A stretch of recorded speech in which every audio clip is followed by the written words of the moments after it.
They found her beneath the hawthorn, a small, defeated shape of fur and bone, as if the world had quietly decided to stop giving her a tomorrow. The alley smelled of rain and iron. An old woman's shawl flapped on a fence like a tired flag. A child's discarded shoe made a crooked roof over one eye. She breathed, but only once, and the breath was thin as a sigh. Around her, sparrows argued over spilled grain. Above her, the sky stitched itself into bruises. No one knew why the kittens of that litter had been scattered like thrown stones, why this one, the last, had been left where the good things of the city frayed. No one knew that her small paws had once kneaded at a mother's warmth, that her ears had learned lullabies. She had folded herself into what remained, silence.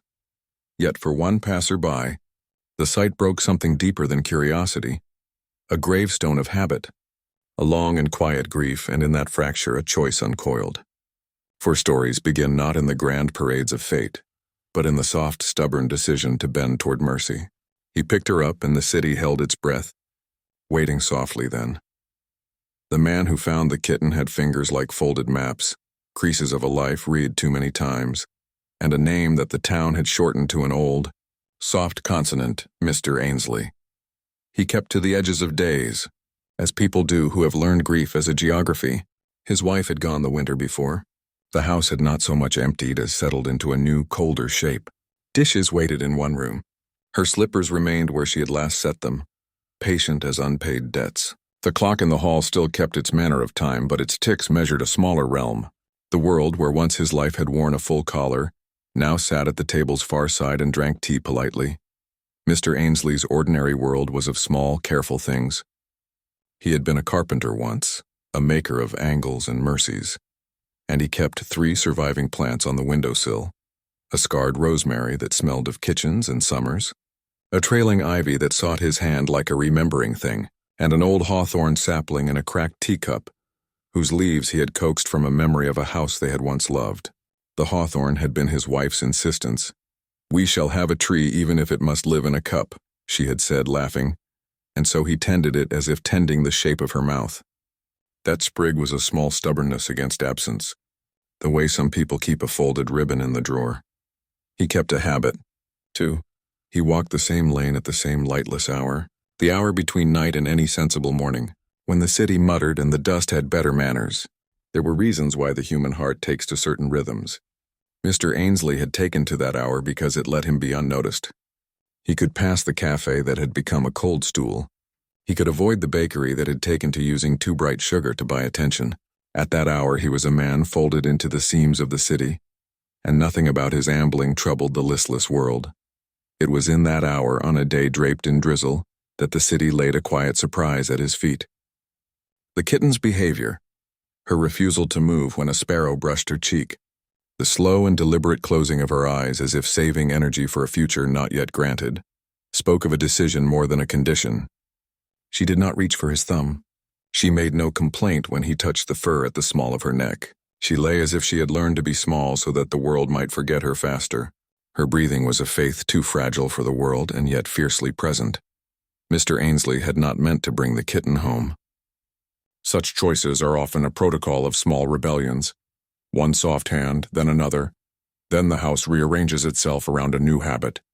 Yet when he folded the kitten into the inside of his coat, the hawthorn on his windowsill back at the house seemed to lean toward the new warmth as if recognizing kin. He thought of his wife's laugh, the way it had been the sudden clatter of teacups, and absurdly of her scolding for bringing trouble into his pockets. Her scolding lived like a bell in him. It rang now and softened. At home the kitten made herself a surveyor. She measured the contours of the chair, the shoulders of the light that fell through the curtains, the scent of the wooden table that still held the faint salt of dinners shared in a past appointed. She arrived with the behavior of someone who knew how to read the seams in other lives. She would sit facing a man, not upon him, and watch as if deciphering the map of his small private sorrow. She sat beside the hawthorn's pot, not on it but close, as if the plant and she were engaged in a quiet conversation the room had not been taught to hear. And Mr. Ainsley watched the kitten watching. There was in him a thing that had hardened into a patronized solitude. Loose threads lay there still, and the animal's attention began to pluck at them. Neighbors whispered their wonder. "He's taken a cat in?" with the soft surprise of people who have been granted a different version of the same man. People assume in the rough economy of talk that grief makes a person thin and easily broken. What it does more often is make them invisible. Mr. Ainsley had worn his loneliness like the heavy coat he refused to leave by the door. The kitten's coming lightened a fold of that coat. He did not name her at first. Names are obligations. Naming assumes the future. He called her with the halting language of a man learning small private verbs. The little one, the found, the fur. She answered less to syllables than to the fact of being acknowledged. She had rituals that read like scripture. At midnight she would pause at the edge of his bed and look at the planes of his face as if reading a map. Once she settled her small paw over his hand and held it there until the rising sun. It struck him as an odd kindness, as if an animal could write forgiveness in the press of its toes. Life re-established rules in faint inks. The kitten ate with a concentration that made Mr. Ainsley think of people praying. She honored the ritual of warmed milk and the scraping of the spoon as if both were rites. She listened to the turning of pages with a gravity that suggested libraries she had never seen. She sat by the window in a certain posture that indicated attention to comings and goings. Mr. Ainsley found himself talking to her. Not the measured sentences for other men, but the soft, habitual monologues people give their own company. Those monologues are the domestic liturgy of the ordinary, and she learned the devotions quickly. Outside, the city continued in its economy of need and barter. The orange seller in the square still arranged fruit into a sun. A boy kept pigeons and believed the world an arrangement of chances. Mr. Ainsley took the kitten to market once, tucked into the folds of his coat. She peered out like a small moon, and children pressed their noses to the basket as though in presence of a miracle. The kitten's body language became, without fanfare, a social instrument. She softened the practiced hardness in shopkeepers' faces. She turned the arc of a passerby's gaze into something near tenderness. She had the peculiar and quiet power of certain animals, to rearrange human attention without asking. Yet the ordinary world did not rearrange itself without resistance. The house was older than either of them and kept its own memories in creaks and drafts. Some nights it thumped with a coldness that was not weather, but the returning of absence, like a tide that came and left a changed shore. Mr. Ainsley learned to press his hand to the kitten's ribs and count breaths. 1, 2, 3, proof that the ordinary miracle carried on. He learned how to change expectation by degrees, a saucer for milk here, a piece of wool there. And the hawthorn, which had been a memory of his wife's insistence, took to having company. Plants in a world that had once seemed all stone and ledger became talismans.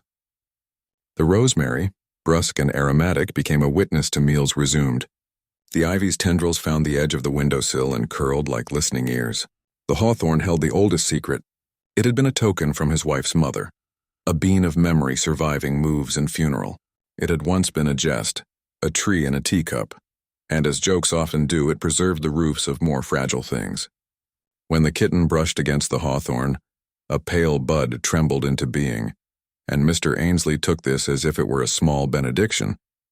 The kitten acted as if schooled in the literature of second chances. She waited at the door when he went for his walks, certain he might vanish and require retrieval. Once she followed him to the park bench where pigeons performed their ragged ballet. She did not chase them, but sat to the side like a young philosopher at the feet of the world's less grand lessons. Her eyes were sometimes a distant moon, sometimes a shard of flint. She watched, and yet she did not reveal the pages of her past. Town lore began to braid itself around the paired household. People told small, careful stories about the man who had taken in a cat who would not leave his side. Children offered names too large for her, Hero, Jewel, Fortune, but Mr. Ainsley demurred. He would allow the kitten to grow into shape before he gave her the weight of a syllable. Foreshadowing threaded itself through ordinary things. The hawthorn sprouted another pale bud, thin as if carved from moonlight. The ivy found a stubborn split in the sill and pushed a tendril toward it. Rosemary shed a leaf where the kitten brushed by, and Mr. Ainsley cleaned it as one would the edge of a treasured note. These small happenings were notices of change, life altered by ritual, by the redirection of attention, by the insistence of small domestic acts. The kitten's arrival had become a pivot, and everything settled into its new orbit for a time. There was, however, a shadow that moved about the kitten, like the afterglow of a storm. Her past hung over the present like an unread letter. Once, a neighbor mentioned a litter abandoned near the tannery, and Mr. Ainsley felt the air thin. He followed the kitten's preferred hiding places and watched whether the tannery smell, compounded of leather, dye, and waiting, would prickle the fine hairs along her spine. She would sometimes pause on the threshold and flinch as if at a remembered fist or shout, but she did not correct him. She did not unfold the tale. Her behavior suggested stories she would not speak. A mother unaccounted for, winters without a hearth, the counting out of days before they were due. Then the inciting incident arrived, not as a thunderclap but as a slow bureaucratic knock. A letter, browner than common post, arrived one afternoon while Mr. Ainsley stood over the sink with a dishcloth in hand. It bore the stamp of a charity and the clipped language of an administration. The Society for the Prevention of Cruelty to Animals had been notified of a complaint concerning animals kept in what was deemed an unsuitable dwelling. Inspections were due. Standards would be observed. The tone was formal and blunt. There was no malice in the words, only the impartial procedures of a society that measured kindness with forms. He read the letter with the hawthorn in its teacup on the sill, as if the plant might offer counsel. The words mapped a peril. An inspector might appear and deem his small rooms inadequate. He might be ordered to rehouse the kitten or face penalties. Bureaucracy is a tide that takes what it will, indifferent to how tenderly one arranges the furniture of the heart. The inciting incident threatened not only the practical shelter of this fragile being, but the rumor of change already starting to unseat his house's wintered quiet. It asked of him that he prove the worth of what he had chosen to keep. When the knock came at last, it carried the polite insistence of the wrong hour.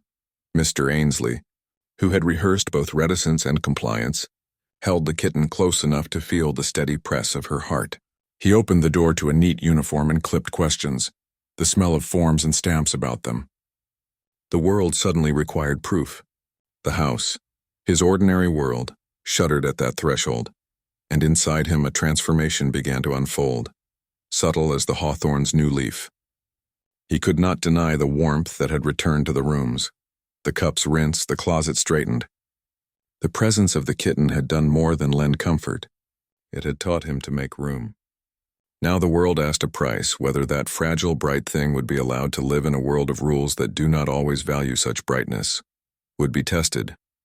If this gentle story touched your heart, subscribing keeps this quiet little corner alive. The letter had taken up a kind of residence in Mr. Ainsley's chest.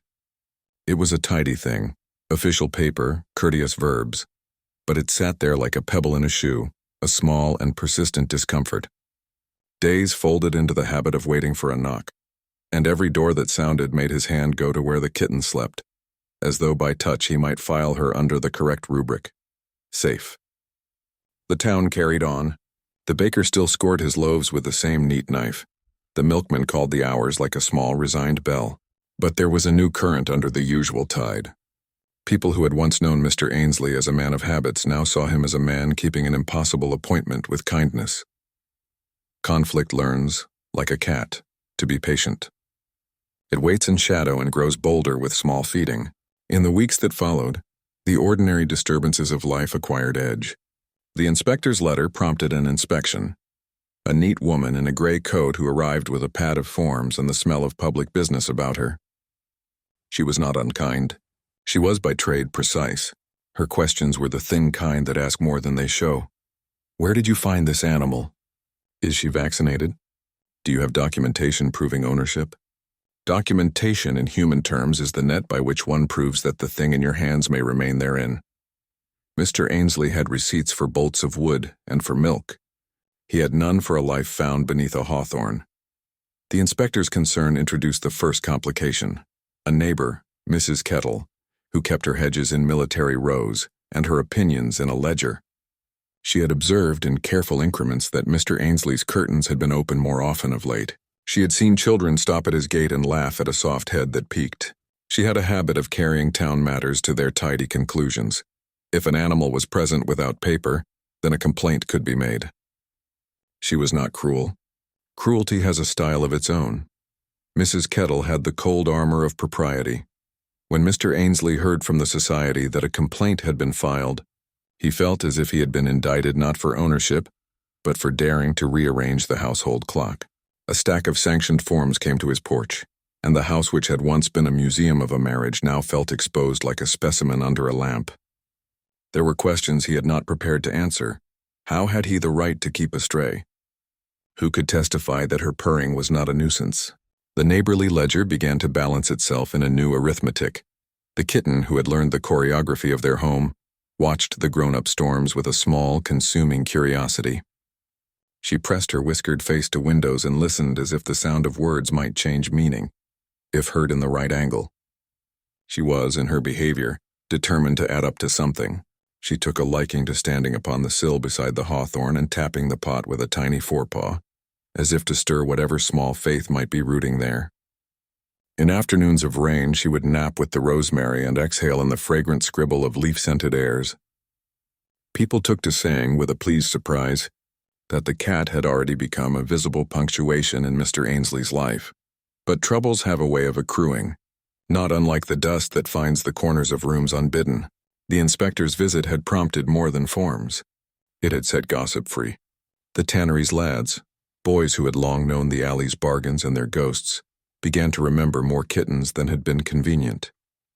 Stories braided themselves. A litter abandoned near the tannery, the dogs who scattered them, the woman who used to slap a broom if a cat came too close to her door. People exchange such tales as if passing on keys. At first they speak them as warnings, then as facts, then as weapons. One afternoon, as a fog like old wool rolled low in the streets, Mr. Ainsley found himself face to face with the man who would become an antagonist, not through malice, but through the force of his own urgency. The man was a youth in a cap, with hands like raw wood and a story that fitted tightly around its edges. He said he had seen the kitten in the tannery. He had seen her with a pale collar, and there were hairline marks of ownership in the way he spoke. He was not a villain. He was a steward of a narrative that explained how things came to be. If the kitten had once been claimed by another, his zeal had both logic and grief. This assertion was a wound that bled into several places. Ownership questions carry a weight heavier than law. They revive the idea that some gifts can be revoked. The accusing youth's words stretched the town's gossip into a new map, one where the found kitten might in fact be a taken thing. Mr. Ainsley's attempted explanations were gentle as mending, and the town's readiness to prefer tidy accounts to messy kindness left him in a precarious place. He felt the oldness of his house like a draft and worried that whatever document the world required might be beyond him. The internal struggle in Mr. Ainsley unfolded in the small hours like a slow, honest storm. He had been a man of craft. He trusted the feel of wood under the plane and the steadiness of measured nail. But the world was asking him to navigate a different toolset: forms, arguments, testimony. He was a man learning the geometry of compassion as a new skill, and each night that the kitten would curl under the foot of his bed, he rehearsed the answers he might give. He thought of his late wife's hands, which had been adept at sorting the world into soft categories. He listened now for the echo of her voice, whether it would counsel caution or some wilder counsel. Complications multiplied. The clinic where Mr. Ainsley took the kitten to be checked charged fees that gnawed at his retirement purse. The veterinarian, a blunt and kindly woman, spoke of vaccines, of microchips, of the small physical frailties that could befall an animal who had known abandonment. She spoke too of a mark she had found, a small scar like a comma along the kitten's left ear, and of dirt nestled like a tiny secret in the pads of her feet. The kitten had a quiet about her that suggested both endurance and a life of needing to hide. Their economic constraint became another adversary, tallying its account by way of late notices and the gentle tightening of practicalities. Yet the town was not wholly hostile. Small acts of allyship made themselves visible in the margins. The baker left a saucer of day-old bread at the gate. The child with the pigeon found a way to smuggle an extra seed into the kitten's reach. A schoolteacher, who had watched Mr. Ainsley's steps from her window, wrote him a note about compassion being a visible practice. Little gestures are like stitches. They do not alone save a garment, but they hold its phrase together long enough for repair. And the kitten? She continued to behave as if the world's small kindnesses were the proper materials of living. She learned to greet the postman by sitting at the threshold as if on guard against the rain. She learned to make room for the moments when Mr. Ainsley would forget to speak at all, and simply sit listening to the house breathe. There were moments when she would look intensely at the hawthorn and bat a leaf with a soft paw.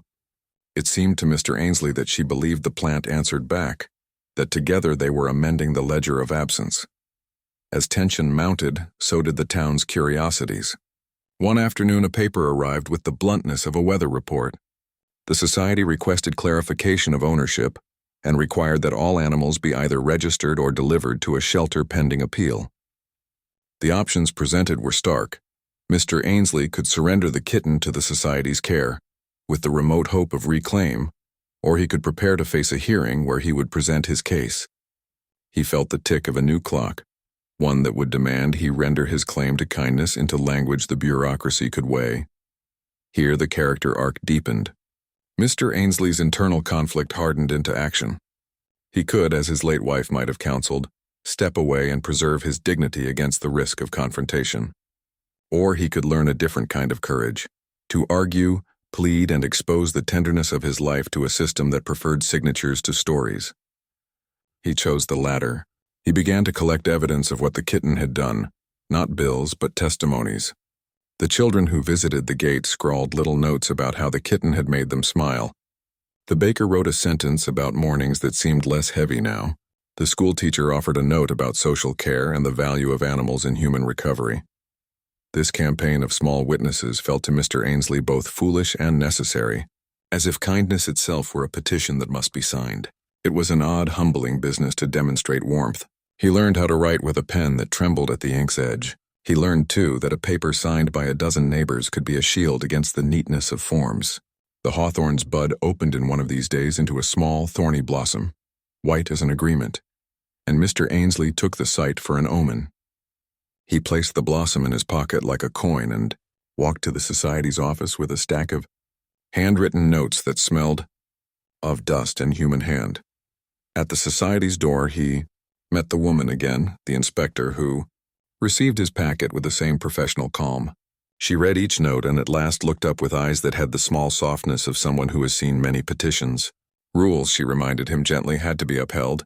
But there is room in rules also for discretion. She advised a compromise, a probation in which he might keep the kitten if he agreed to register her and allow for periodic checks.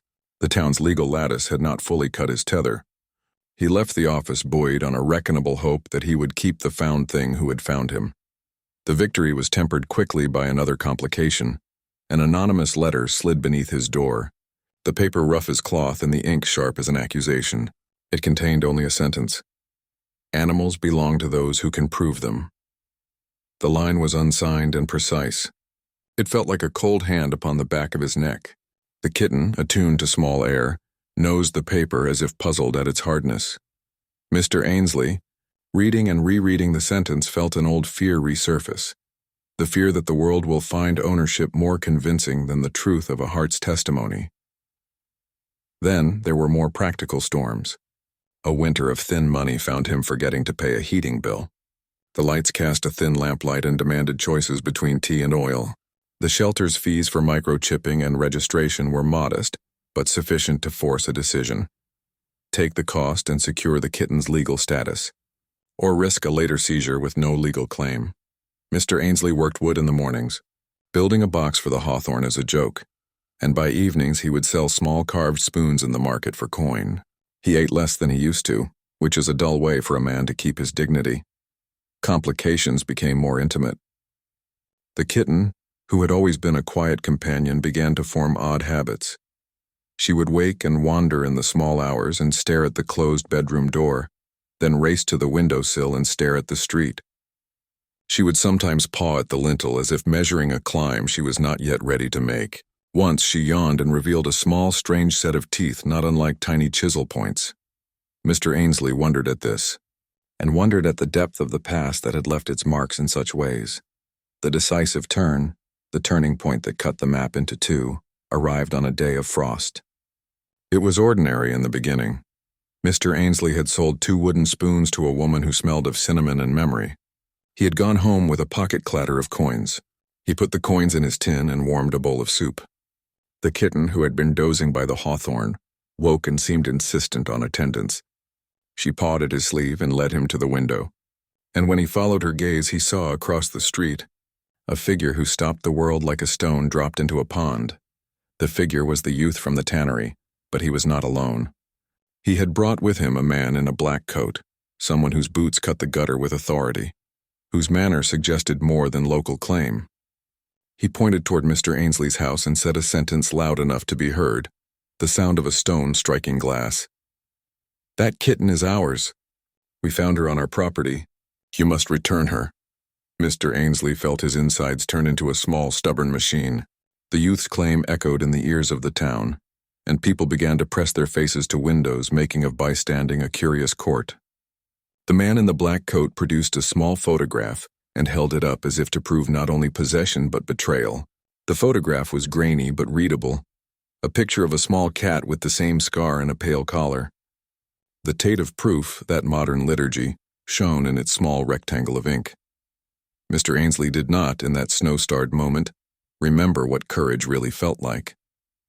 He only knew that he had placed a set of notes at the society, that he had given a fragment of his life to the idea of kinship, and now this new claim sought to unbuild it.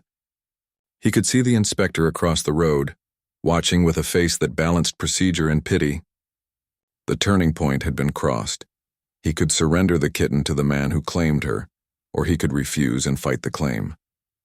Either path was binding. His hands, shaped for joining wood, trembled as if they were hewing at a different grain. He chose to defend. He went outside, the hawthorn blossom pinned like a small flag, and closed the front door with a sound like a vow. He spoke to the man in the black coat with a voice that felt borrowed from deeper wells. "She came to me," he said. "She came by chance. I found her where the alley is thinner. I have kept her warm. I have the town's small notes of witness." The man in black considered him with eyes that had the flatness of someone who had learned to judge by documents. "We shall take this to the society," he said. "If there is no proof of abandonment, the law is on our side." The town's mood began to shiver. A small crowd accumulated. Neighbors who had once been companions of casual warmth now stood with opinions like small lit candles. Voices layered, soft and insistent. The tannery youth repeated his claim. Mrs. Kettle's chin rose like a small argument. Mr. Ainsley felt a sudden clamor of reasons overwhelm the simple fact of the kitten's chest rising and falling beneath his hand. Then the cliffhanger arrived. For just long enough to split the moment into two narratives, the kitten, who had always been gentle, suddenly leapt from Mr. Ainsley's arms and darted through the crowd. She did not run for safety. She ran with an odd and fierce intention, a movement that seemed to answer some small call. She darted toward the tannery yard where the heavy gate stood partially open and slipped beneath the swinging iron as if a ghost had called her by name. Gasps unfolded like paper in the street. The youth pointed and cursed. The man in the black coat moved as if to follow, boots striking hard. The crowd surged into motion, and the inspector, whose profession had put her faith in order, shouted for calm. No one quite understood what had happened. Mr. Ainsley, lunging forward with a new fierceness, felt his old life and this recent one twist like rope. The moment carried a danger that was immediate and sharp. The tannery's machines were deafening beasts, and the yard was a place of cigarettes and blunt edges. The kitten, small and reckless, had sprinted into hazard. And there, at the edge of the tannery gate, someone, no one yet could say who, raised a hand and held something aloft. A small pale collar with a tag on it, glinting in the half-light. It was a thing that both proved and did not. The tag bore a name, scrawled in a hurried hand, and a number that suggested registration. It was a revelation that split the air like a bell, and for the moment the town could only stare at the shine and at the tiny creature who had chosen that precise time to run toward what might be her past. Would the collar prove ownership, or would it prove something else entirely? Had the tag been placed out of malice or out of care? The answers would not arrive before the tannery men closed the gate, and the black-coated man took a step forward. The world held its breath. Then, like an impatient clock, it began to count back into the moment. The tannery's yard took Mr. Ainsley like a mouth receives a pebble. Sound closed over him, hard and grinding. Iron sang on iron. A scent of oil and worked leather rose like the breath of some enormous animal. The crowd on the street became a small, distant choir whose voices folded into the rattle. He had not meant to come so swiftly. He had meant words and papers and the slow business of a petition. But the kitten's flight had been an incision. He had run as one runs from the shape of the old house into the truth of action. He entered the tannery under a sky that remembered how to be pale and hard. The gate, which stood only partially latched, threw a long black bar across the yard. The youth from the tannery stood nearest the gate, his cap like a question on his head. The man in the black coat, who had carried authority as if it were a badge of his own importance, moved with a careful patience, as one accustomed to decisions measured by stamp and file. Around them, the tannery men paused in their chores and turned work into an audience. Machines, like great dull beetles, went on gnawing leather with the same indifferent appetite. The kitten crouched behind a stack of pallets, a little hill of fur and fierce will. Her eyes were moons, wide, bright, and she watched the scene with a concentration that made the air thrum. She did not appear frightened. She appeared as a prisoner of something far deeper than fear, as if she had been called to an obligation she could not refuse. Mr. Ainsley saw in the way she held herself the smallness of all things that decide to stand for another, and the size of courage that can fit into a single chest. "Come out, little thing," he whispered, because to speak loudly in that yard was to become a challenge instead of a plea. The kitten looked at him and made a sound like a small bell, a single note that carried more than the length of her body, carried the weight of evenings when his hand had been the only hand to wake her. "Hand her over," the man in the black coat said, his voice a measured instrument. "We claim her. We have proof." He raised the photograph again, the grainy rectangle that had held the town's attention like a lamp. In it, a small cat lay curled on a coarsely sewn cushion. A pale collar shone like a question. The youth behind the black-coated man nodded as though the picture were a map he had been given. The tannery men murmured. The inspector, who had come down the street at the news, stood a few paces off, her hands folded. She had the look of someone who had been made of many small mercies, and had learned to divide them with the same care she used when she divided sugar for a poor child. Her presence made law seem less like a stone and more like an instrument. Mr. Ainsley felt his tongue scrape like wood against a plane. He felt also, steady as an undercurrent, the many small notes the neighbors had given him. He thought of the baker's saucer, of the schoolteacher's neat sentence, of the hawthorn's white blossom sliding inside his coat pocket like a small coin. Those were not legal instruments in a strict sense. They were petitions in human ink, yet he held them, and they held him. "You cannot simply demand," he said, and his voice was not a shout but the sound of a man who had knitted his courage into a rope. "This is not a matter of paper shown in the street. There are laws. There are procedures. And there is—" He paused because he had not told anyone the thing that now rose like an offering under his tongue. He took his hand into his pocket and felt the hawthorn blossom, white, thin, and fragile, and held it between two fingers as if it were a small invocation. "It is not only the law," he said, "but our duty to the creature. She came to me on a day when the world seemed to have forgotten how to be gentle. I registered her as the society asked. I kept her warm. I have witness notes from neighbors who saw me do this." He lifted the packet of handwritten notes, their script like a neighborhood's fingerprint. The inspector stepped forward and took them into her hands with the professional calm that had, somehow, never lost a semblance of tenderness. The man in the black coat watched, his eyebrows like iron bars. He did not move with malice. He moved with certainty. "We will take this to the society," he said again. "If you have registered her, then there will be records. But take note, this photograph is our proof of prior ownership. The collar was on her the last time she was seen on our property." A hush gathered, not unlike the hush that comes before a storm learns to speak. The kitten, still crouched, seemed to weigh the world. Then, with a motion that was neither sudden nor flustered but rather the precise movement of a creature that has lived with the arithmetic of survival, she slipped from the pallet and darted toward a narrow alleyway between two buildings. The alley led deeper into the tannery's bones and smelled of warm rubber and old glue. Mr. Ainsley moved after her because everything in him had learned to orbit this fragile life. The tannery men watched with the same attention one gives a match as it might light a candle. The man in the black coat signaled something curt to the youth. He would not let the kitten vanish if he could help it, but as Mr. Ainsley reached the alley's mouth, a sound rose, a sudden mechanical rasp, and something heavy within the tannery ground its gears like a throat clearing. The air vibrated. The gate he had passed through slammed with the finality of a sentence and locked. It was as if the tannery itself decided to test the claim, to hold them all within the same room and ask them to answer. For a moment, the world shrank to the alley and the kitten's quick, urgent steps. Mr. Ainsley could hear the small bell of her collar, if indeed she wore one, a faint metallic tick that made his chest ache. He followed the sound and found her on a low beam above a vat, where the tannery's men soaked the hides. The beam trembled as if it knew not to hold weight it was not meant for. The kitten, balanced above a slow and wet life of its own, looked down into the vat's dark, leather-smelling surface. Below, machines moved like the steady, indifferent hands of a clock. The decisive moment had arrived with the clarity of a bell. Mr. Ainsley could reach and take the kitten, lifting her up and out. But the beam shook, and beneath him the tannery floor lay like a new wing of unknown peril. The man in the black coat came close enough that Mr. Ainsley could smell his cologne, something sharp and businesslike, and he met the man's look. The youth had climbed up the opposite ladder and now stood at the other end of the beam, his hand poised like a falconer over a tension of claim. "Step down," the man in the black coat said softly, a command that hid the tools of civil procedure within its syllables. "This is an industrial site. It is dangerous.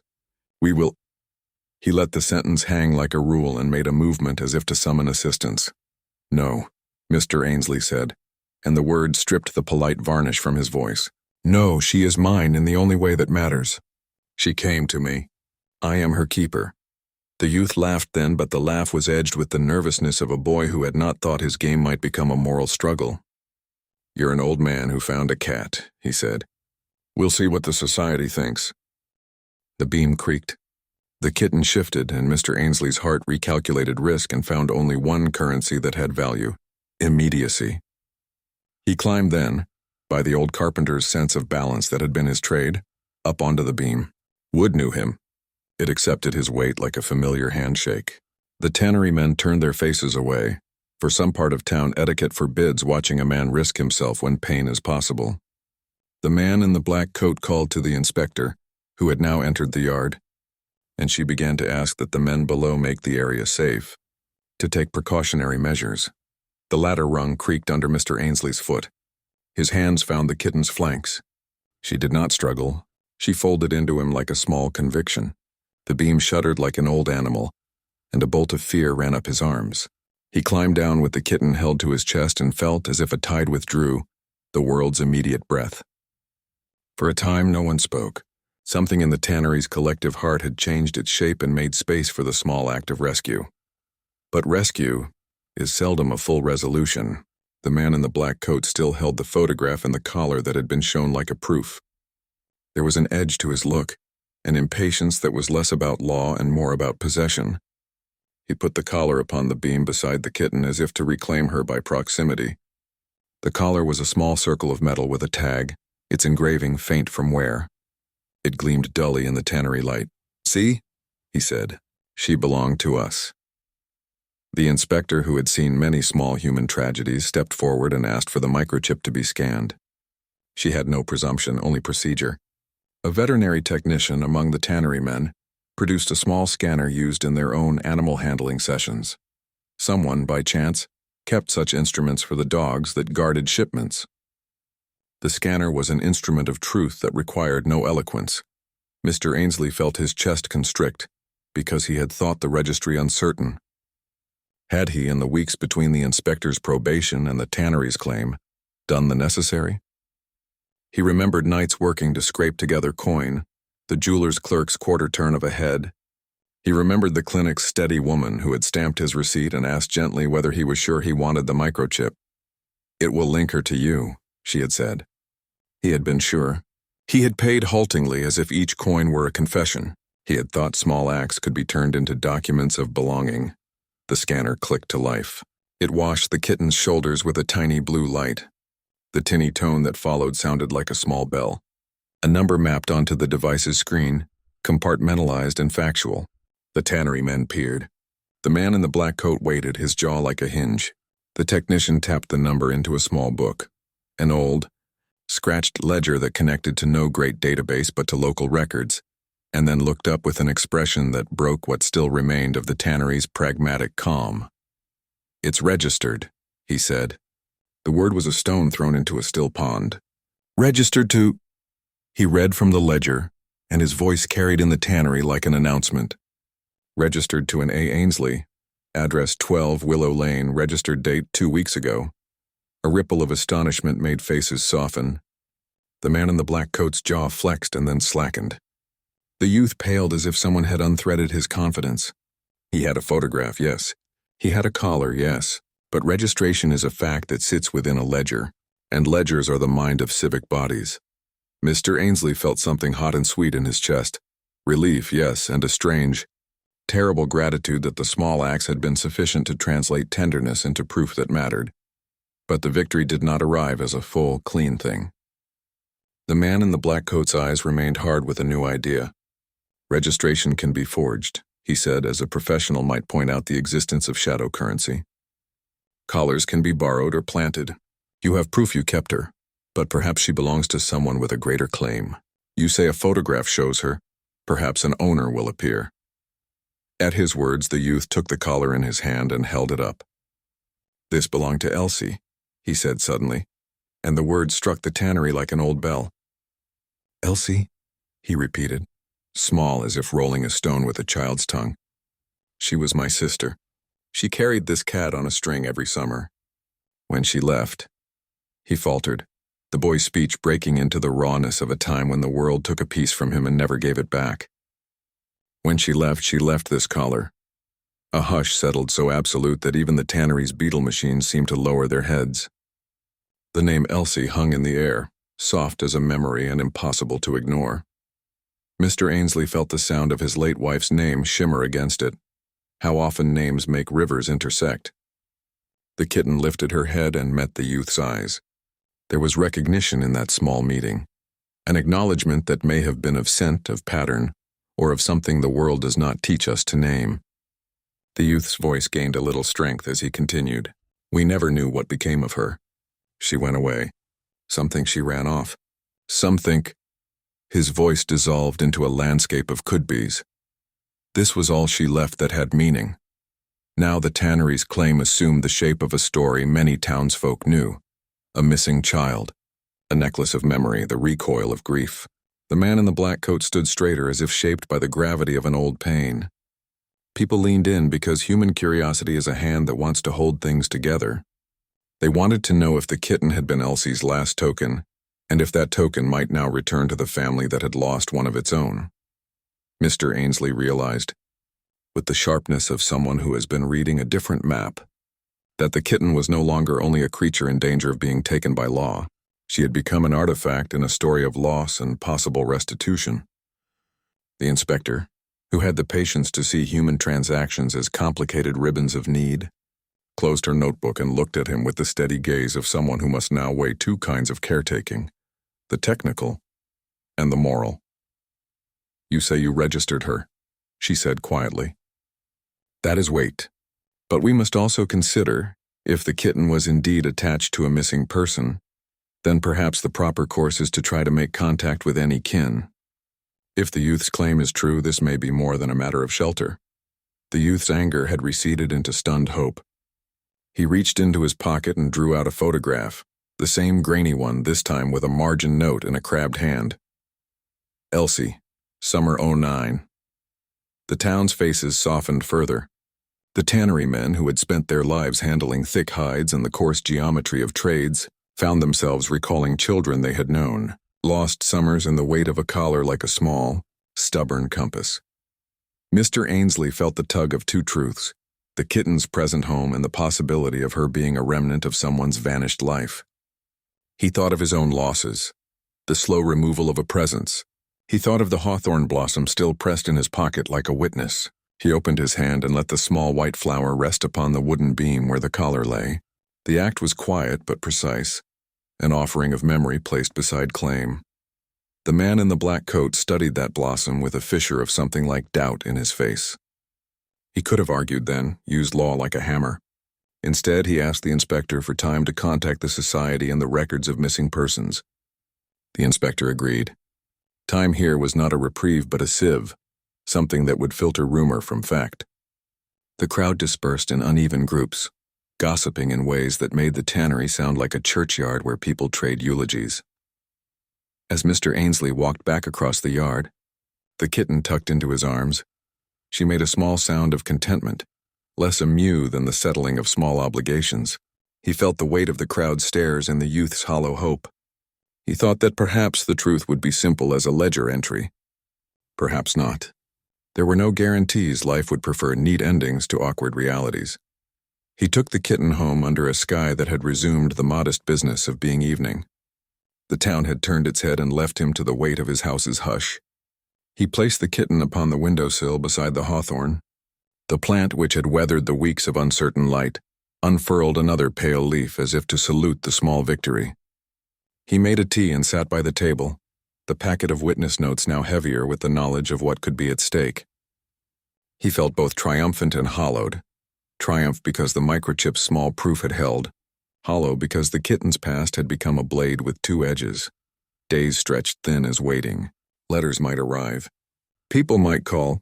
The society would look into the youth's claim, and the man in the black coat would likely pursue whatever he could to prove his case. The town kept a gentle vigil in its own ways. Mrs. Kettle cleared her hedge with the same surgical exactness she had always used, perhaps to maintain the world's semblance of order. The baker left a bit more bread at the gate. The schoolteacher walked her class past the house, children peering in to see whether the kitten slept in the sun. Then, as if the tale were impatient for its own secret, a letter came addressed to Mr. Ainsley in a child's hand. The envelope was the color of old paper. The handwriting was not a child's, but a shaky elder script. Within it was a piece of news that made his hands go cold and then warm like a struck iron.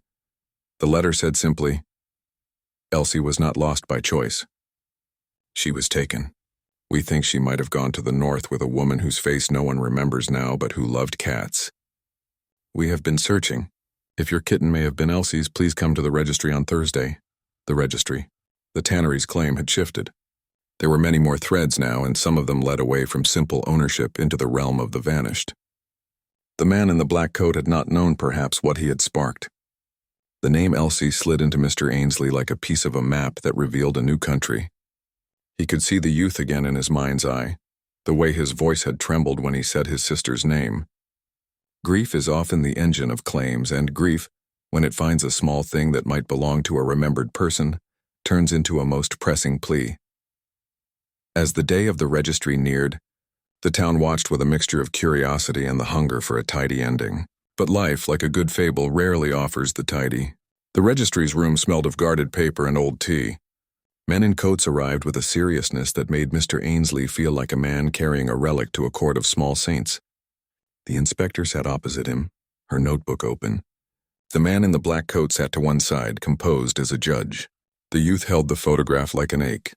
A woman in a gray shawl entered the room then, her face lined like an opened book. She looked at the kitten, and something in her broke into a long, sorrowful joy. She folded her hands, and tears came like rain. "I remember that collar," she said. "It was made by a man who lived down the lane. The name, Elsie, was my sister. She had a cat." Her voice shook like thin glass. The tannery youth's face became a map of hope. The man in the black coat's eyes narrowed into concentration. The room became a place where stories braided, each tale braided into another. The woman spoke of the missing child, of a summer in which she had seen her entrust her cat to a woman she called the seamstress. The seamstress had a face that people had meant to remember but had failed to do so. There were places where records were lost, and there were people whose names were insubstantial because the world had not long bothered to ask them to be permanent. And then, in that heated small chamber where human grief and animal life contended for a good end, a new voice interrupted, a voice that had been quiet enough to surprise. It was the kitten herself, who barked out a small insistent sound and leapt from Mr. Ainsley's lap onto the woman's shoes. She rubbed her head at the woman's toes as if there were a natural choreography between them. The woman's tears flowed faster. She bent and put her hand to the kitten's flank and laughed, low and astonished. "It cannot be," she said. "But it is like her." The room paused on that hinge of possibility. Proof had been offered in microchips and photographs and witness notes. Now proof came in the gentler dialect of recognition. The kitten's actions, open and unafraid, spoke of ties not only to documents but to memory and touch and the small economy of human life. The inspector, who had been trained in forms and their inflections, felt the tilt of her resolve. Papers were important, she reminded herself, but so were the small things that registers could not measure. The press of a shoulder memory, the way an animal remembers a palm. Before she could deliver judgment, however, the man in the black coat cleared his throat and said, with a courtesy that barely disguised his agenda, a DNA test would be conclusive. He put the sentence as if it were a knife polished for the purpose. We can submit a test to verify whether the kitten is related to Elsie's family. The suggestion, reasonable on its face, mapped a different pace. DNA would take time and would delay closure. It would also perhaps return results that bent the story in another direction. The inspector agreed to the DNA test. She balanced law and the new delicate facts and set a time that would allow the kitten to be held in the society's care pending results. Mr. Ainsley felt the ground rearrange. The kitten, who had just been a living link between people, would now become an object of scientific verification. The town's mood shifted again. Some felt relief, others saw the delay as a prolongation of grief. The woman in the gray shawl left with hope in her pocket like a fragile currency. That night at the windowsill, the hawthorn's leaves shimmered in the lamplight. Mr. Ainsley held the kitten close and felt her small heart beat like a gospel. He thought of Elsie's name and the way grief can demand a thing back.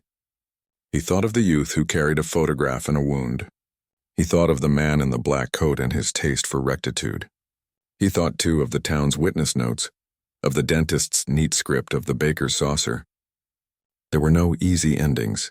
He slept poorly and dreamed of a hawthorn in a teacup growing into a tree that bore not only white blossoms but the rusted coins of promises. He awoke to the town's new silence, awaiting after a near storm. A week later, no one yet had results. The kitten slept like a small son. The society had promised impartiality. Time, as ever, had offered only the slow bloom of its own momentum. Then the cliff arrived as if timed by the same hand that keeps tragedies planned.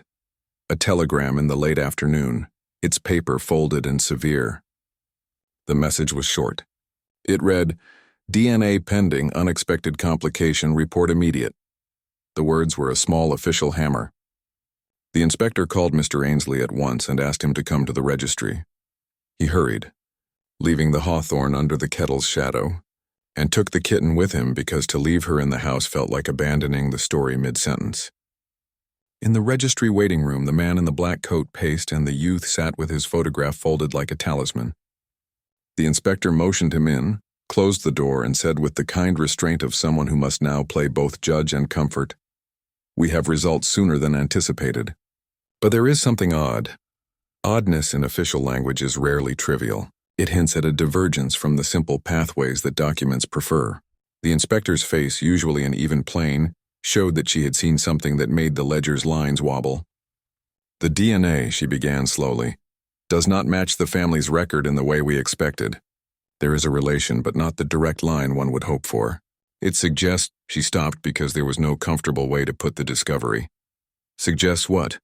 Mr. Ainsley asked, and he felt both dread and the sharpest pinprick of curiosity. "It suggests that Elsie's cat is connected to someone who is still alive," she said. "Someone who is not in the registry, someone who may have been the child's caretaker. The samples reflect a lineage and a pattern that maps not onto the family, but onto another household. The seamstress's network. We need to follow it." The tannery youth's hands closed into fists. Hope and despair are siblings. The man in the black coat straightened and took a step forward as if to carry conviction into the room. "Then bring them forward," he said. "Find this seamstress. If she is alive, she must have answers." The inspector nodded. "We will. But be warned. This is not the kind of neat courthouse answer you seek. It may lead elsewhere, and perhaps the kitten does not belong to either party by law. Perhaps she belongs to a story that asks for more time." Mr. Ainsley left the registry with those words ringing in him like a bell, and the kitten in his coat like a warm guarantee. The town watched as if tales of stories were passing down streets. He set the kitten down on the windowsill and peered at the hawthorn. The plant leaned toward him like a confidant.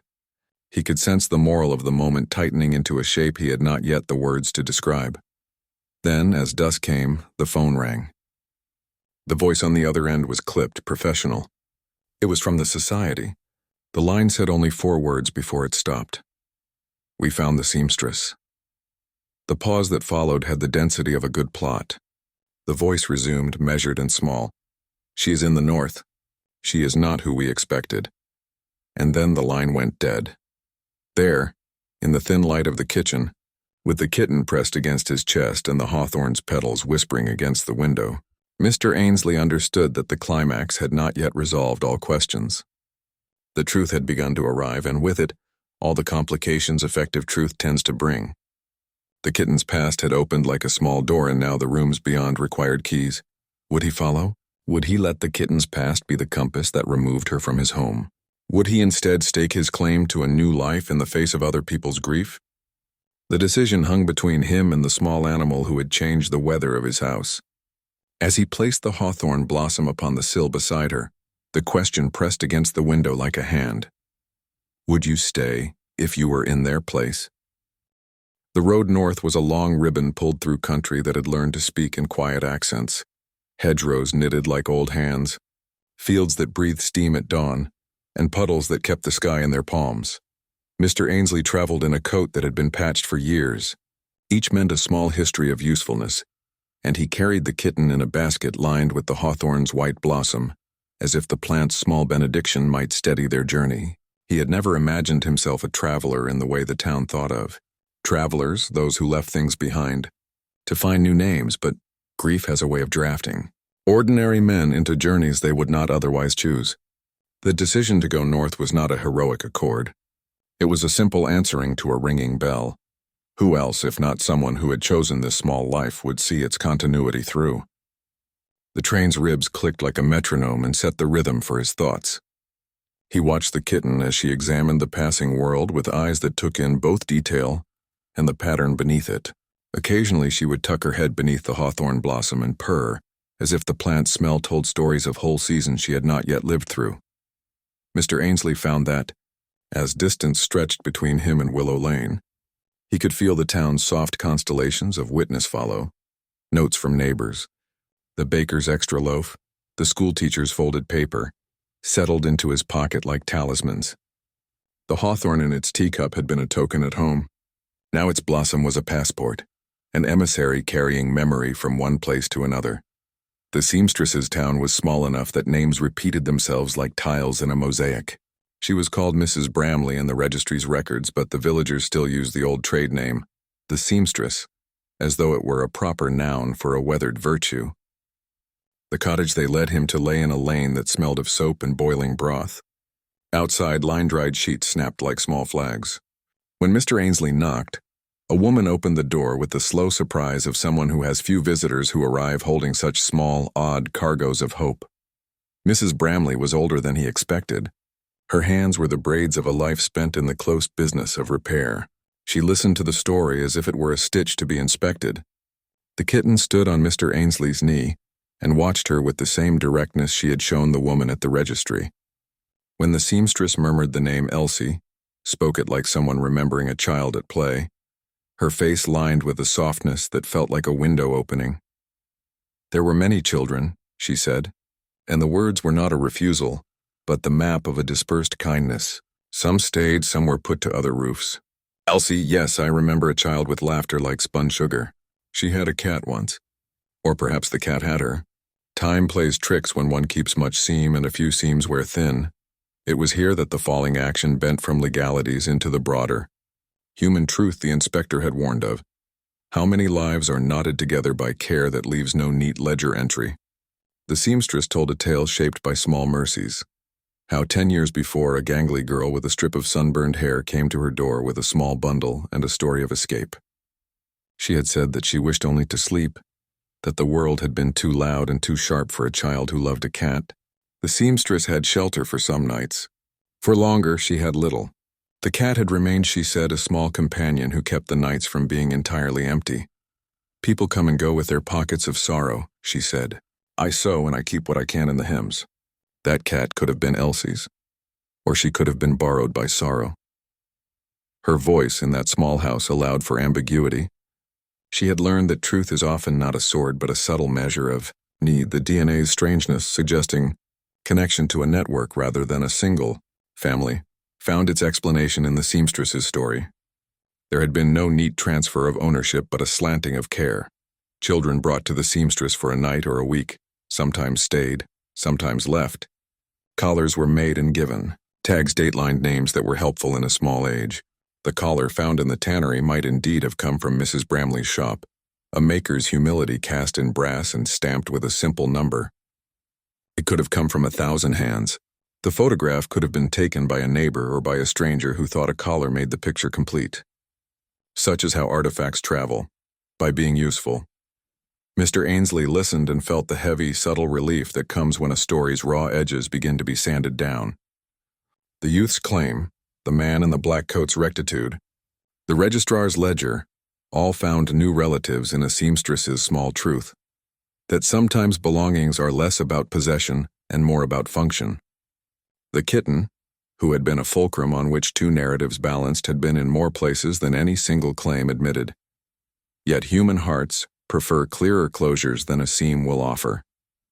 The tannery youth who had followed the registrar's letters north arrived at Mrs. Bramley's gate with a face like a question. He had come with his photograph, as if that rectangle might insist upon the past's contours. When he saw the seamstress, he fell into an awkward laughter that turned into tears. The reunion was less a courtroom than a homecoming, small in scale, enormous in feeling. He spoke of Elsie as though she had been a small house in his chest from which someone had taken a lamp. He spoke of the collar as if it were part of a life he had once been entrusted to remember. Mrs. Bramley's answers were gentle as mending. "I kept many things," she said. "I kept what came. I do not always remember who left what, but I remember kindness. If the collar was ours, then perhaps Elsie's things traveled, like stray threads, and some found new hems. That is how the poor survive, child." The reunion did not produce the photograph's neat closure. It produced instead a new, tender question. What does restitution look like when what is sought is less a thing than a memory? The boy wanted his sister's token. The town wanted a clear verdict. Mr. Ainsley had come as a defender not of a document alone, but of a small life that had begun to rearrange his own. To hand the kitten away because she might have been Elsie's felt like cutting a last thread of warmth. To refuse to consider the youth's grief felt like closing the seam before it had been tested for strength. Here the protagonist's transformation deepened into a practical wisdom. Mr. Ainsley, who had been a man of wood and measure, began to think like one who knits stitches into something that will hold under use. He proposed a plan that was neither law nor surrender, but a careful, human arrangement. A shared guardianship for the kitten until a fuller truth emerged. An agreement where the youth might visit, where the seamstress might be given a place at the kitten's first birthday, where Mr. Ainsley could continue to provide the domestic security the animal had come to know. The idea astonished them all by its simplicity. It asked that grief be tempered with generosity, and that ownership be treated as a stewardship. The tannery youth, whose anger had been a heat of unspent sorrow, listened and then nodded because the idea offered him a place in the kitten's life, rather than an eviction from it. The seamstress, who had often kept things that needed keeping, agreed to be a witness on the arrangement and to help teach the youth how to sow a better livelihood for himself. The society registered the agreement as a special case, a provisional guardianship with shared visitation rights, a plan to revisit the case after 6 months should any definitive kinship claim arise. It was bureaucratic enough to satisfy policymakers and human enough to contain tenderness. The inspector, who had seen kindness often hidden in form, filed the paperwork with a small smile. The man in the black coat returned to town carrying the taste of caution and the sense that law sometimes exists to make space for negotiated human things rather than to declare an absolute. Back at Willow Lane, the changes were subtle but true. Mr. Ainsley returned with the kitten and the knowledge that the town had, in a way, given its consent to a better kind of living together. People greeted him differently, not with novelty but with a steadier understanding that healing takes the shape of new habits. The hawthorn in its teacup had not remained a simple ornament. It had been a witness and had turned, in his hands, into a bridge. Mr. Ainsley transplanted the little hawthorn into an empty pot that sat on the front step of his cottage. and tenants and neighbors would often pause by it as if it had become a marker for the house's new life. Payoffs rippled small and sure. The rosemary that had kept the aroma of old dinners now sat in a new place by the kitchen window, and was used more often in cooking, as if life needed scent to prove itself. The ivy, which had once been mainly ornamental, found its stem trained along the porch and became a living ladder for passing sparrows. The plants, which had been used earlier to foreshadow change, now took their remunerations in place. The hawthorn's leaves thickened and kept the memory of blossoms. The rosemary sent out a brave new shoot after a brush with frost. Even the cracked teacup found new use as a vessel. In a small domestic world, such things matter because they are the visible ledger of many invisible actions. Mr. Ainsley himself had altered in ways that seemed modest but were unmistakable. He began to speak more freely with the neighbors, to invite the baker in when the weather was raw, to leave a cup of tea for the schoolteacher at noon. He found his voice at the town meeting where the society's rules were sometimes debated. He would speak for those lives that did not fit perfect regulations. He found the power to advocate, not with the loudness of contention, but with the steady insistence of someone who had learned the value of keeping what needs keeping. There were small moral discoveries, too. The tannery youth learned, under Mrs. Bramley's tutelage, how to stitch leather with the careful measures of his trade, and in the act of workmanship, he found some of the steadiness that had been torn from him by loss. The youth began to come by Mr. Ainsley's house not to claim but to visit. He brought at first a knife he had forged into a shape that could open jam jars, and then he brought small gifts for the kitten, a woolen ball, a scrap of ribbon. When the kitten greeted him, she did so with no memory of betrayal, only the economy of a creature that measures by presence rather than archive. The town kept watch, but their watch grew softer. Mrs. Kettle, who had once kept a ledger of proprieties, came one morning with a napkin of sugared scones and a tentative apology for having been quick to judge. "You've managed to make a house feel fuller," she told him, and the sentence felt like a small reconciliation. Children who had once pressed their faces to the gate now came in to learn the kindness of cleaning a saucer or lying very still while the kitten snored in the sun. The cycle of reciprocity had begun. The animal that had been rescued now nurtured those who had wished to rescue something. At the heart of these changes, the kitten kept to her habits yet widened them.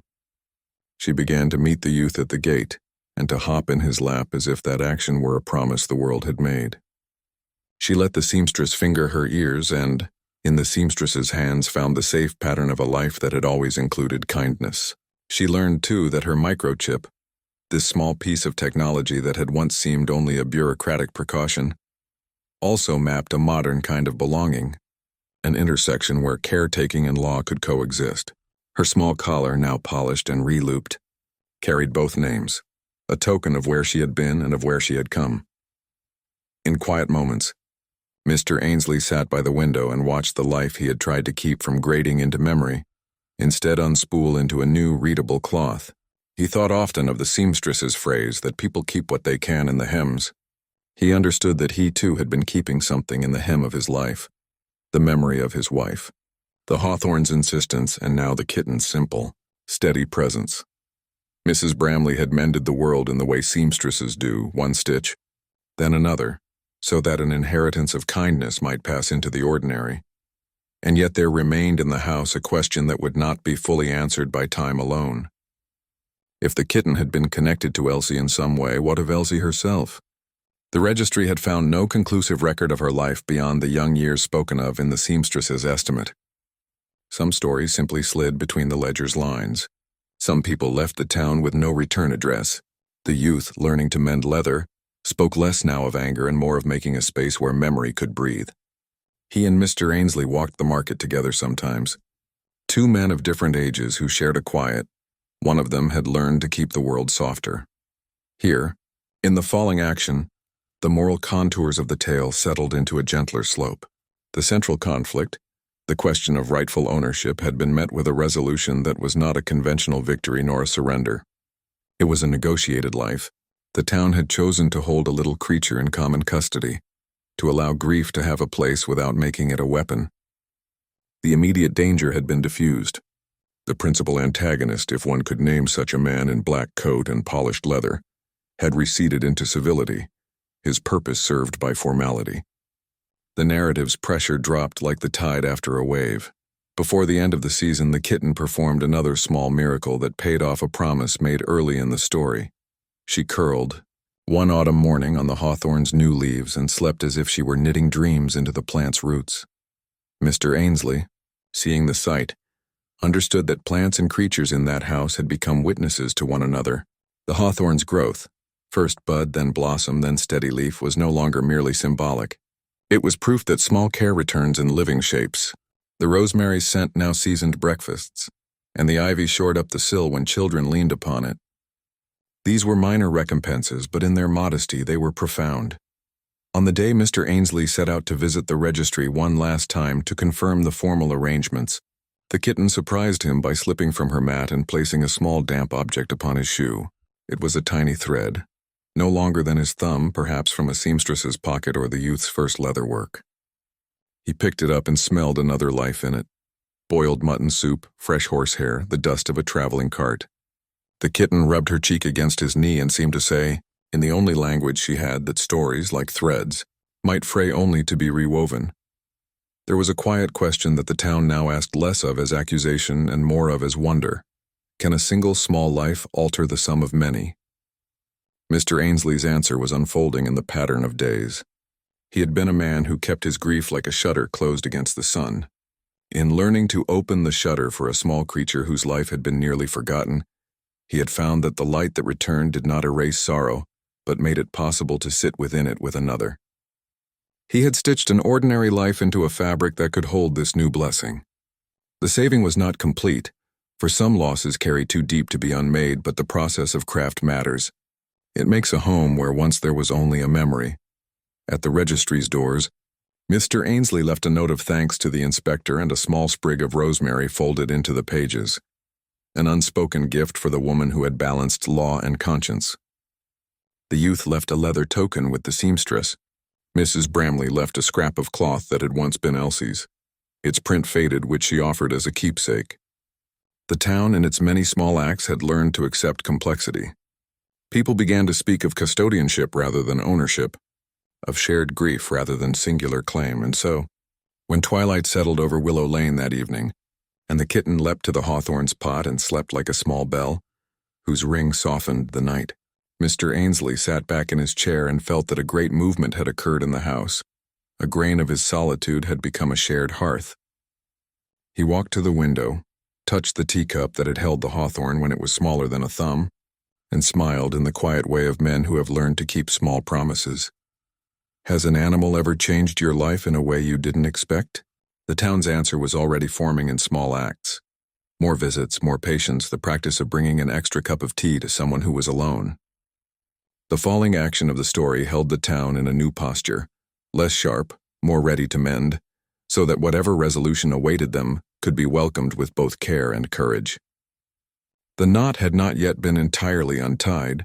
Some threads would carry into the next part of their lives, but the necessary stitches had been made. The world, which often favors tidy endings, had been given a better thing, a living, breathing compromise that could grow into something durable. The months that followed settled like a slow and certain rain, drawing out the colors of small things until their edges became purposeful. Willow Lane learned to breathe differently. The house at number 12 kept its light on a little later and set 2 plates sometimes, as though habit and hospitality were learning to share the same table.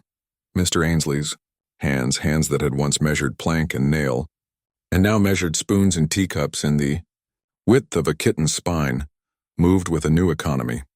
He spoke less of what had been taken from him and more of what had been returned in different shapes.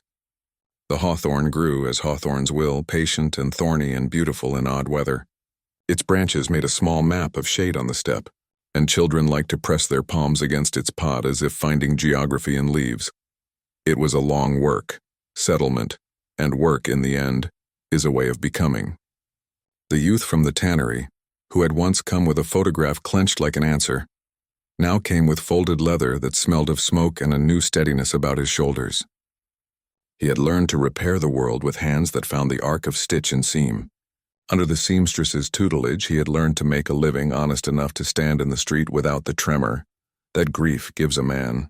He and Mr. Ainsley walked on in different afternoons, Two men stitched into a larger pattern, and the kitten, who had been at the heart of their dispute, wove between their legs like a small ambassador of truce. The settlement required rituals to hold it. They did not need proclamations. They needed proofs of change. The society wrote its signatures on a thin paper and called it a guardianship arrangement, shared visits, recorded favors, and a clause about revisiting the case should any new claim appear. The legal language was thin and practical, but beneath it the town stitched a different contract, one of presence. People who had once watched with ledgered suspicion now tended to small courtesies. Mrs. Kettle left a pot of tea on the step on Thursdays. The baker saved a crust that the kitten liked. The school teacher organized an afternoon when the children came to read aloud by the window, so the old house could learn to hear laughter again. The seamstress, Mrs. Bramley, became a kind of gentle oracle in the little constellation of their lives. She mended collars, trimmed threads, and kept a box behind her counter of things people could not otherwise bear to discard. A threadbare shawl, a child's small shoe, a collar with a missing bell. Some called them the town's relics. Others called them the stitches of memory. In that chest preserved from sudden forgettings was the array of Elsie's things the seamstress had set aside. An embroidered handkerchief with a sun faded to a pale bruise, a ribbon of cheap silk once tied into a bow, a photograph of a young girl with a grin like splintered light. The seamstress had never returned them because the world, for a time, kept too many departures without delivery. It was into this domestic ecology that a small letter arrived one late morning, soft-edged and written in a careful hand. The envelope bore a northward postmark. It smelled faintly of soap and steady work. The words inside were simple, unadorned by the dramatics of the town's gossip. My name is Elsie, I am alive. I remember a cat. I think of her often. I cannot come at once. I am writing to say thank you for keeping what I loved. The sentence was not elaborate. It did not explain, and it did not need to. It was a seal cracked open in quiet. For Mr. Ainsley, the letter was a tide that rearranged some of the pebbles in the bed of his heart. He held it as if it were brittle and precious at once. The youth from the tannery sat beside him when the paper was read aloud. The seamstress stood with her knotted hands over the packet she had kept for years, and let out a small sound that was neither laugh nor cry, but a place between the two. The town gathered in its small ways. Tea poured, a bench cleared of dirt, and the letter became proof not of ownership but of continuity. Elsie's voice, thin and steady across a distance of years, made the kitten's place in the world less ambiguous and more seen. Elsie did not arrive the next day. She did not appear at the gate with a dramatic embrace. The world does not always give us the theatrical. Sometimes it gives us the patient and the true. She wrote again and then again, each letter a small light forming a string. She told them little of what had happened, only fragments. That she had left as a child for reasons that made sense in a narrow age and made sorrow in a wider one. That an older woman had given her work in a town by the sea, and kept for a while a kitten that had been a small medicine in lonely nights. That life had carried her onward, busy and ordinary and impossible to call back at times. In the margins, she wrote of the kitten as one of the few faithful shapes of her childhood. The correspondence did more than map a history. It gave the town an object lesson. Memory is not always a safe road. It is more often a companion who walks at an uncertain pace. The youth read Elsie's letters with a hand that trembled and steadied. They taught him that grief could be tended without being consumed by its own heat. He began to bring small things back from the tannery. A strip of leather recut into the shape of a bookmark, a scrap polished into a tiny token, all to keep practice with the craft of making a life. The seamstress offered him a place to learn the steadier arts of mending, and he took her work like a promise and held to it. For the kitten, the letters became a weather. She seemed to sense the change in the air as if animals know tides and not calendars. She would sleep with her head curled against the hawthorn's pot, or she would sit on Mr. Ainsley's lap and stare at the door, as though waiting for a visitor who might be both the past and the future. Once she brought from behind the hearth a scrap of silk, the faded ribbon that Mrs. Bramley had kept, and placed it at Mr. Ainsley's feet. It had no label, no clear provenance except for the seamstress's quiet nod when she saw it. The kitten's gift was small and decisive. She had offered back the symbol of what the letters spoke of. There is always wonder in a creature's simple act. A cat with a ribbon between its teeth can make a room pause and remember the soft architecture of childhood. The ribbon, faint as a sigh, lay on the table and asked no questions. It only confirmed a connection. The youth took it up as if it had weight and placed it in the palm of his hand, and he wept. No great theatrical sob, but a wet, honest relinquishment of long-held hurt. That single act completed a round of mending the town had been working on since the first found kitten under the hawthorn had tipped open the days. Even as letters and tokens arrived, the town learned another lesson, that closure may be partial and still be full. Elsie's letters did not solve all mysteries. They did not enumerate exact whereabouts for each year she had been absent, nor did they undo the wounds that had made her leave. But they offered the essential thing, acknowledgement and the telling of a life. The tannery youth learned with a humility that softened him that some absent people return not in likeness but in memory, and that memory can be held responsibly. The town made room for both the past's truth and the present's tender demands. The kitten, now older by the calculus of months, kept to her moons and habits, but seemed to have acquired a new patience. She might be found on the porch at dawn, her whiskers frost-tipped, watching the lane like a sentinel of gentleness. Children gathered around her as they had before, seeking to learn how to sit very still and read aloud. In these quiet sessions, the kitten taught them how to be attentive. Sometimes she would place her small paw upon a child's finger, as if to measure the beat of a small heart.